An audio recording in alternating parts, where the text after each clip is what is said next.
Good morning. Today is Wednesday, April 12th. And let me ask you, do you know how to get to heaven? Well, are you planning on it? Some people say, well, yeah, I've been a good person all my life and I believe in God, and so I'm pretty good.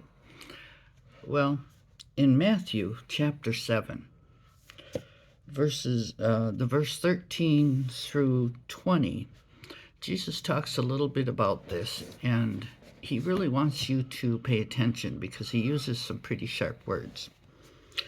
He says, "Enter by the narrow gate, for wide is the gate and broad is the way that leads to destruction, and there are many who go in by it. Because narrow is the gate and difficult is the way which leads to life, and there are few who find it." Now that means he's basically telling us it's not going to be easy for you to be a Christian who follows Jesus. People might call you names. They might call you weird. They might say, well, I don't want to talk about it. It says many will go in the broad gate. That's the people who think they're doing good. They're maybe even given to charities, but they're really not following Jesus. They're doing their own thing. And then it says, "Beware of false prophets who come to you in sheep's clothing, but inwardly they are ravenous wolves. You'll know them by their fruits. Do men gather grapes from thorn bushes or figs from thistles? Even so, every good tree bears good fruit, but a bad tree bears bad fruit. A good tree cannot bear bad fruit, nor can a bad tree bear good fruit. Every tree that does not bear good fruit is cut down and thrown into the fire. Therefore, by their fruits you will know them." And, I was kind of looking into this. First of all, he says there are people that are going to come to you and they want something to you, and he compared them to ravenous wolves. Well, I know a little bit about this, and I know that wolves are survivors. They come in a pack, or they are a lone wolf. You can't trust them if you are not one of their pack. And they're hungry. They want something from you. They don't really care if they destroy you to get what they want. So that's kind of a warning right there. But they're going to look. They're going to try to look innocent and good, and yet you say, well, how am I going to know them? Well, by fruits, by their fruits.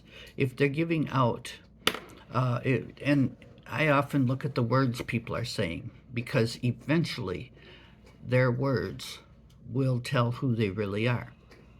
And the fruits, the things they do, the fruits, everything that they produce, is for a reason, and it's for bad reasons. It's to get something and never give anything back, and it's to they say things, and they might start calling people names, when they think when they think nobody's looking, or they might use some pretty bad words when they think nobody else hears them.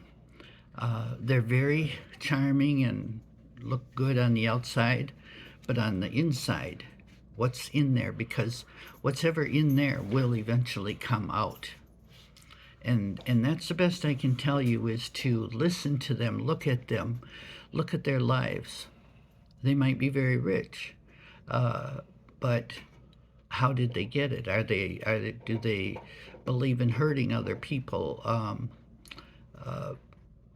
despising the poor, despising those who are unable? And if you take a look at our politics today, probably give you a pretty good, it's a little more clear who's producing good fruit and who's producing bad fruit. Not that there's too many that produce good fruit, but again, Jesus says it's a very narrow gate. It is hard to be a Christian. It's not easy. For those who have an easy life, that's, maybe they're doing things that are expected of them rather than truly following Jesus. So you have to ask yourself, where do you stand in all this? Are you taking the hard way? Are you doing things that you truly believe are right with God? Or are you taking the easy way and doing things that everybody else might approve of, and you're going with the crowd because the crowd is going through the wide gate? And we have to be very careful, especially from the media, what we are exposed to, because it does say in the last days, right will be wrong and wrong will be right. And you might be right, but you're going to feel like you're wrong because many people aren't going to be on your side. So just think about all that. You have a great day and God bless you.